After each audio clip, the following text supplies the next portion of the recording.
Je viens de le mentionner à François. Je suis heureux d'être ici, là, dans cet environnement académique qui est vraiment exceptionnel, qui est un des atouts universitaires du Québec. J'aimerais aussi saluer un certain nombre de personnes. Souhaitons que je n'en oublie pas trop. Outre François Deschênes, que vous connaissez bien, qui est recteur de l'Université du Québec à Rimouski.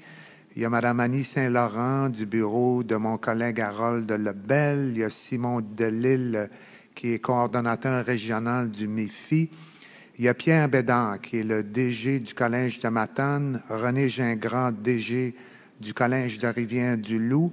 Et il y a Annie-France Pelletier, qui est au Collège de Rimouski. Et les représentants des médias, bien sûr, parce que vous êtes des bons promoteurs de ce que nous annonçons, qui est particulièrement bénéfique pour notre région ici. Vous le savez, on vit un contexte de pénurie de main-d'œuvre. C'est plus aigu dans un certain nombre de secteurs. On a aussi un intérêt profond pour attirer et retenir des étudiants internationaux dans la région et dans toutes les régions francophones du Québec.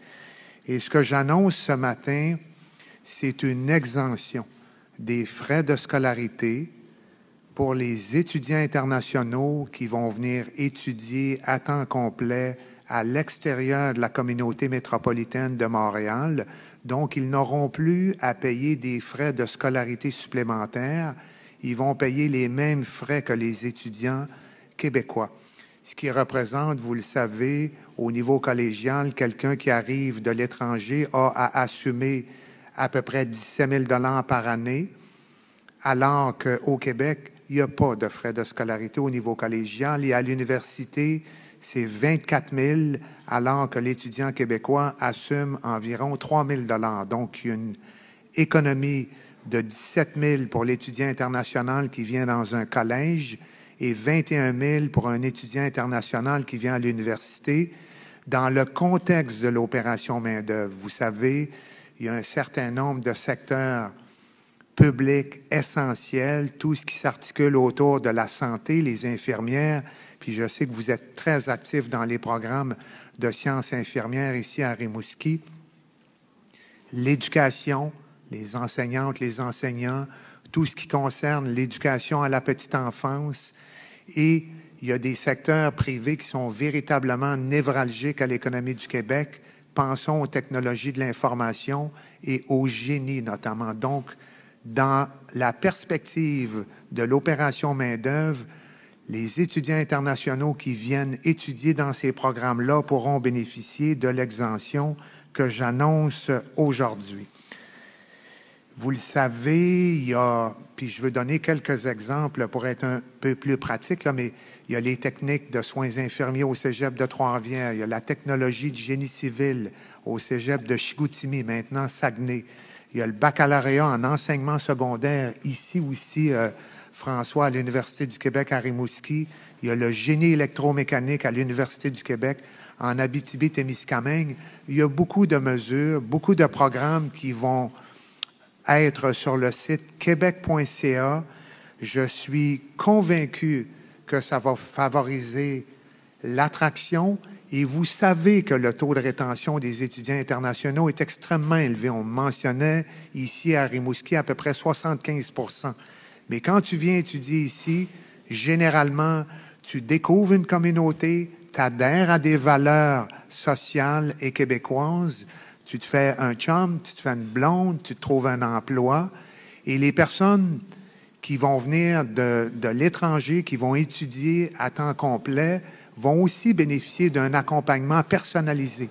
Tout le long du parcours, on va les aider à s'adapter, à trouver un logement, à se faire un réseau, à se préparer à un emploi parce qu'il y a des déficits de main-d'œuvre qui sont particulièrement aigus. Donc, je pense que c'est une force vive pour le Québec.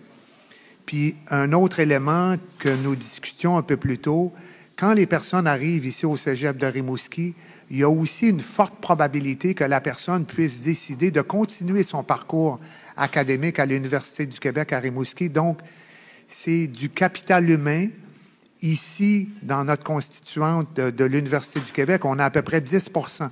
On a à peu près 600 étudiants internationaux, donc il y a un potentiel. Cette mesure-là va entrer en vigueur au mois de septembre 2023. Elle ne sera pas rétroactive, mais elle va s'appliquer aux étudiants qui sont chez nous à ce moment-là, à l'extérieur de la communauté métropolitaine de Montréal, et qui sont dans les mesures, programmes visés par l'opération main-d'œuvre. On évalue à peu près 2850 étudiants qui vont en bénéficier à partir de ce moment-là, puis on anticipe en rajouter jusqu'à 1200 là, dans les 3-4 prochaines années. Mais il faut en faire la promotion.